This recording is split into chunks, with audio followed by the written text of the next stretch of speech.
Thank you for listening to the Council of Institutional Investors Voice of Corporate Governance. I'm Jeff Mahoney, General Counsel of CII.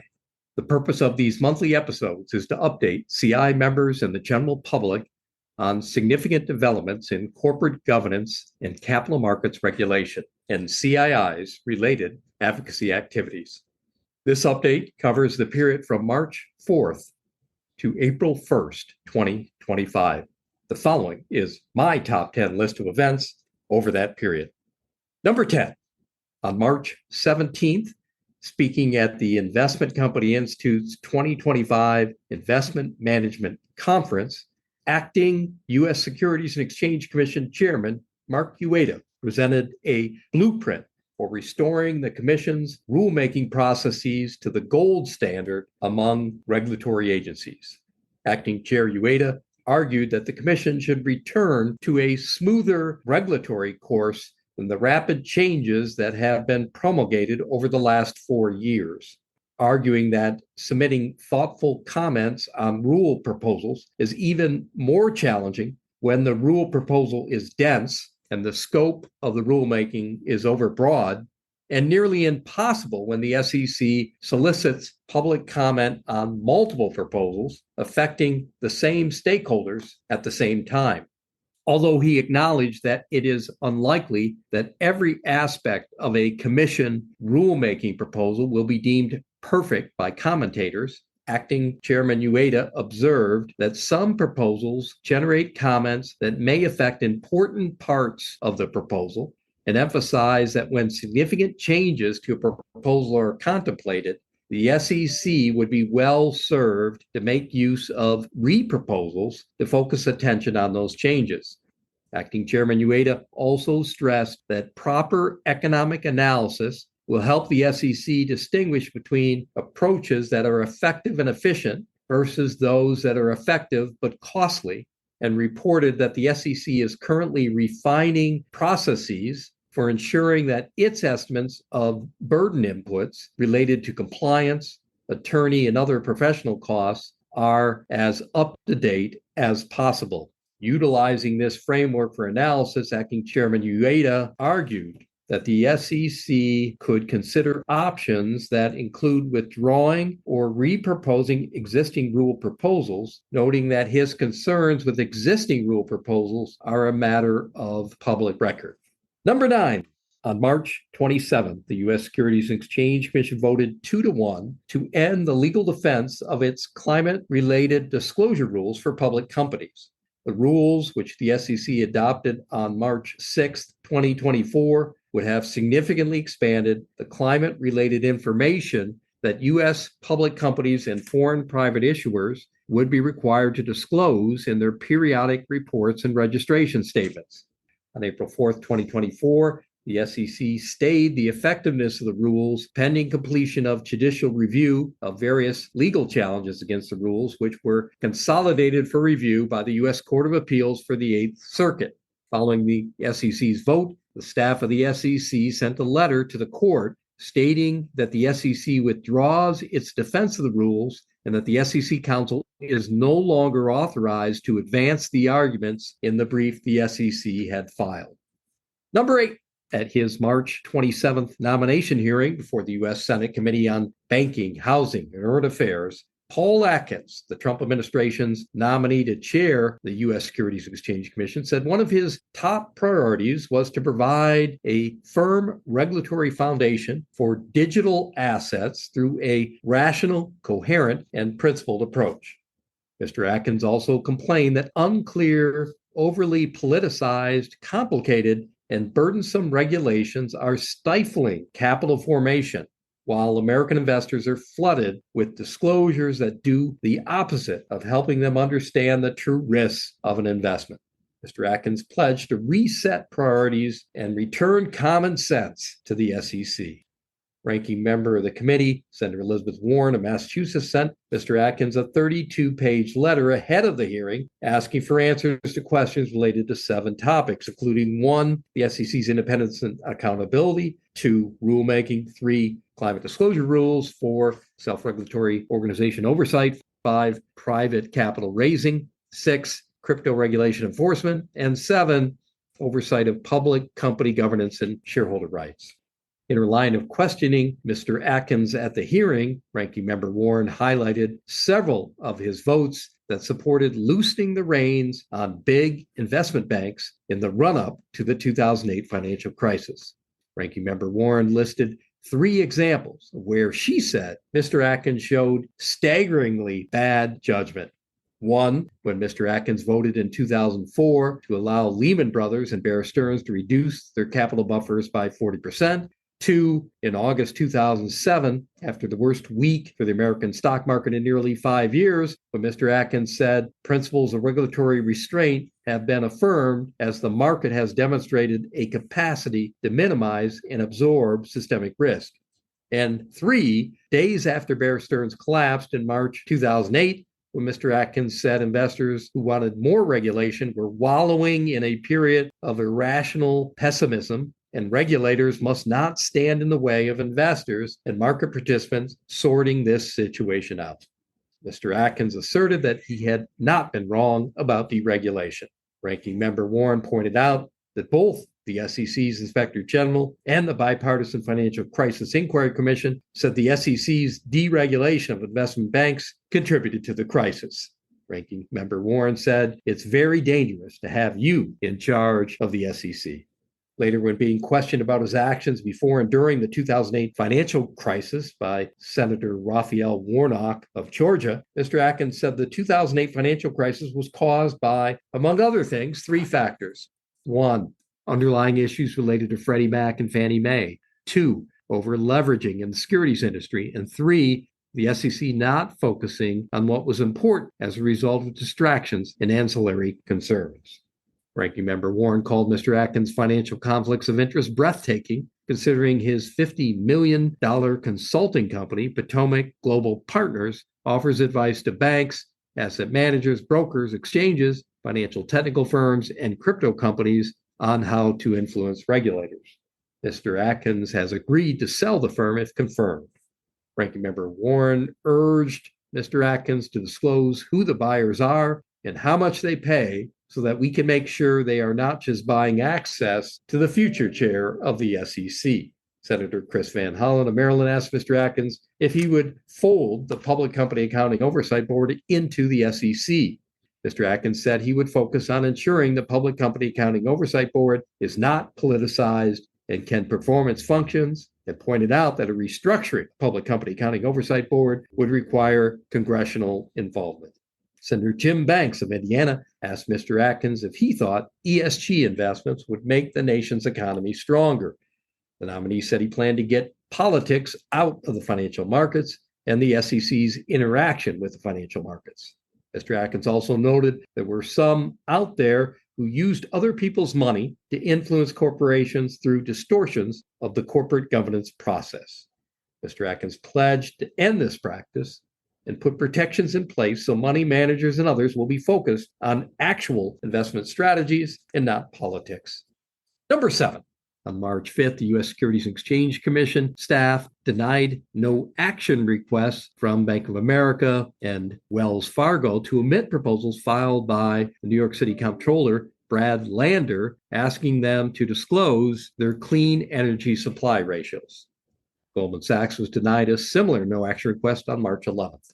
This is the second year in a row that the comptroller filed the proposals, which asked that the banks disclose their funding ratios of low carbon energy to fossil fuels. Last year, Citigroup, JP Morgan Chase, and Royal Bank of Canada agreed to adopt the provision in the proposal. At the companies where the proposals went to votes, they garnered as high as 29% of the votes cast. The banks argued the proposals sought to micromanage them and related to their ordinary business. The SEC said the proposals did not do either. Number 6, on March 31st, U.S. House of Representatives Financial Services Committee Chairman French Hill of Arkansas, Chairman of the Subcommittee on Capital Markets Ann Wagner of Missouri, and all Republican members of the Subcommittee on Capital Markets sent a letter to Acting Chairman of the U.S. Securities and Exchange Commission, Mark Ueda. The letter commended the Commission for its recent decision to rescind Staff Legal Bulletin number 14L, addressing SEC Rule 14A8, the shareholder proposal rule. Letter also urged the SEC to undertake a formal rulemaking to address the following 5 areas. 1. Restoring the shareholder proposal rule's original intent by keeping politics out of proxy statements. 2. Eliminating the significant policy exception. 3. Increasing resubmission thresholds.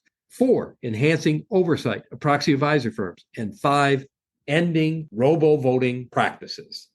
Number 5. On March 25th, the Council of Institutional Investors joined an amicus brief supporting the U.S. Securities and Exchange Commission's defense of a legal challenge over the Commission's amendments to Regulation NMS, which would increase the transparency of exchange fees and rebates. When the SEC approved the amendments last September, it said they were designed to reduce transaction costs and improve market quality for all investors and help ensure that orders placed in the national market system reflect the best prices available for all investors.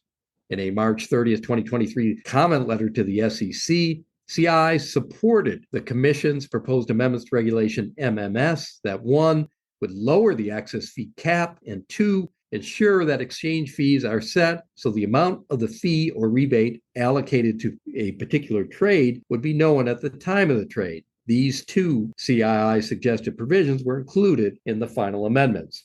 NASDAQ and Cboe Global Markets filed a suit in November challenging the statutory authority of the SEC to adopt the amendments. NASDAQ also argued that the provision in the new regulations that reduces access fee caps worsens outcomes for investors, listed companies, and the U.S. equity markets. Cboe contended that the new regulation will inhibit price discovery. CII filed the brief jointly with the Healthy Markets Association and the American Securities Association. Oral arguments are scheduled for May 15th. Number 4. On March 12th and 13th, following the conclusion of the Council of Institutional Investors Spring 2025 conference, yours truly and 2 other CII staffers led a group of CII U.S. asset owners to the Securities Exchange Commission and Capitol Hill for meetings. At the SEC, members had the opportunity to meet with Acting Chairman Mark Ueda, Commissioner Hester Peirce, and the investor advocate, Director Christina Begona Martin Fervita. On the 13th, CII members met with several staff members from the U.S. House of Representatives Financial Services Committee and the U.S. Senate Committee on Banking, Housing, and Urban Affairs.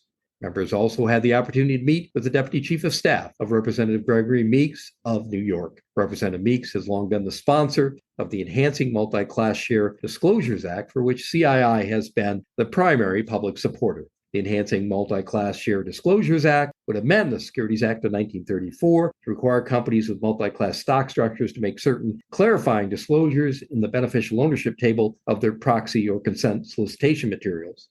Disclosures would show information about the voting power of each person who is a director, director nominee, or executive officer of the company, or who directly or indirectly holds 5% or more of the total combined voting power of all classes of securities entitled to vote in the election of directors.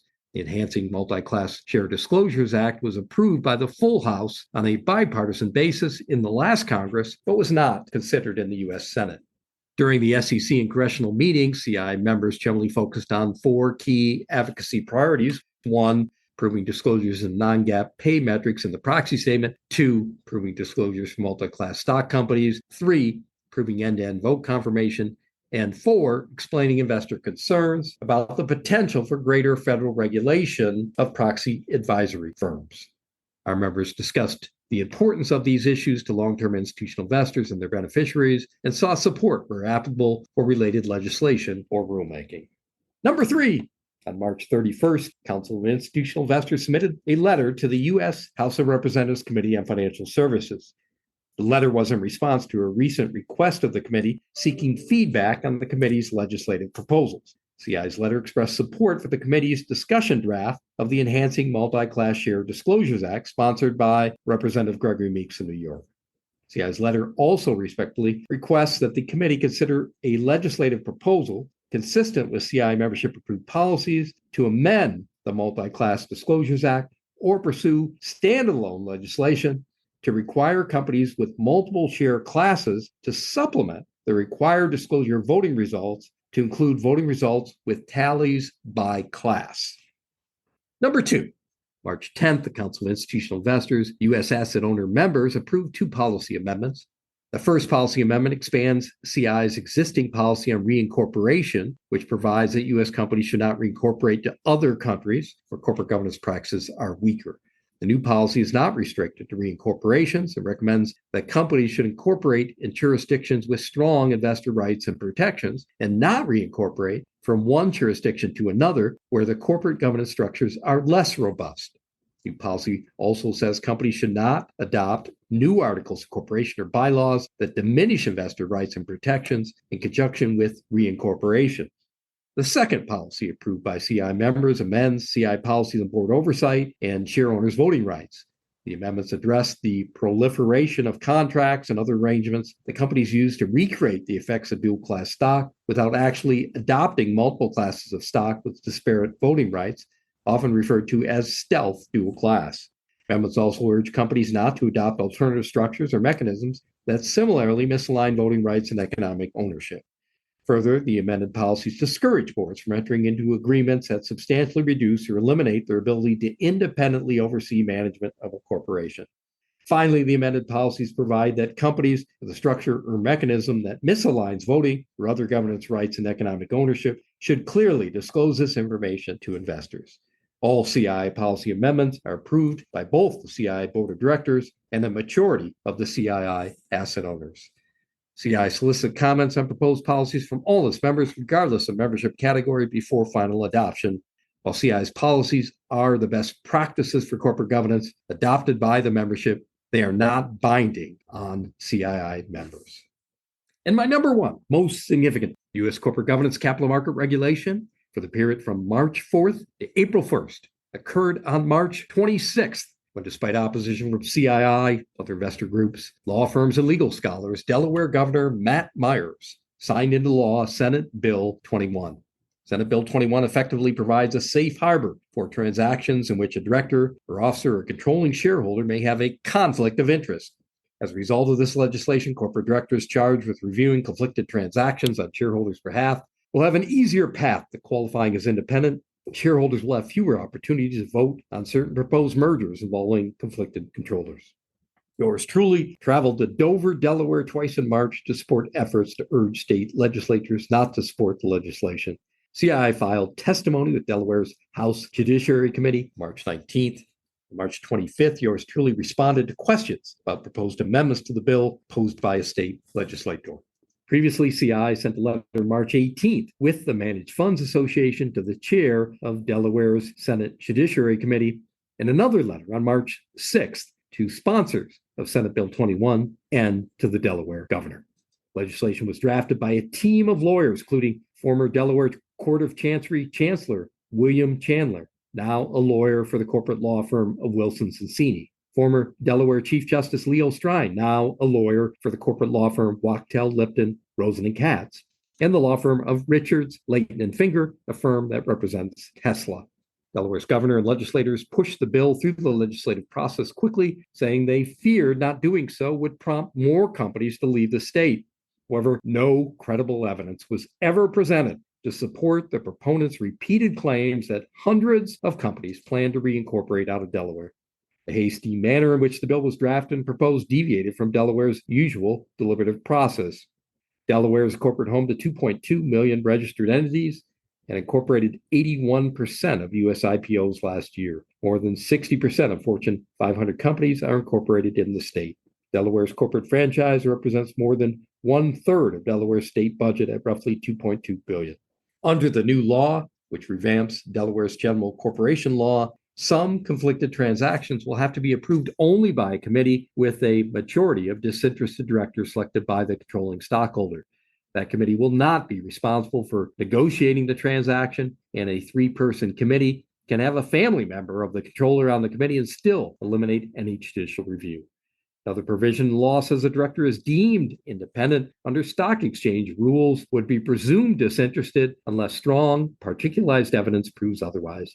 CII's longstanding membership-approved policies provides an independent director definition that is far more discerning than the definition provided in the stock exchange rules. Legislation also limits the kinds of documents that minority shareholders are able to obtain through books and records inspection requests. Those shareholders are limited to formal items such as certificates of incorporation or minutes of shareholder meetings, but would no longer have access to informal communication such as emails or other messages between board members and executives. The law will be effective back to February 17th, which one Delaware lawmaker said would eliminate potential legal liability for claims that he said shareholders were investigating against the board of Meta Platforms. Meta, led by controlling shareholder Mark Zuckerberg, has been sued in Delaware Chancery Court by a pair of pension funds seeking internal documents to help determine whether the company's leadership is to blame for a 1.3 billion European fine over its privacy practices. That completes my monthly U.S. corporate governance and capital markets update. If you have any questions regarding any of the issues discussed, please feel free to email me at Jeff, that's Jeff, at CII.org. Until next time, I'm Jeff Mahoney. Thanks again for listening to the Voice of Corporate Governance.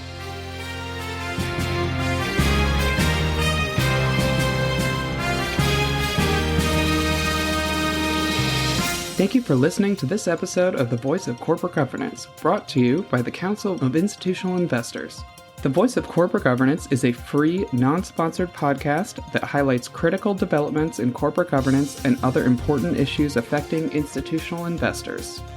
The views expressed by those interviewed on the podcast do not necessarily reflect the views of CII or its members. For more information on CII and its policies on corporate governance, please visit our website at www.cii.org.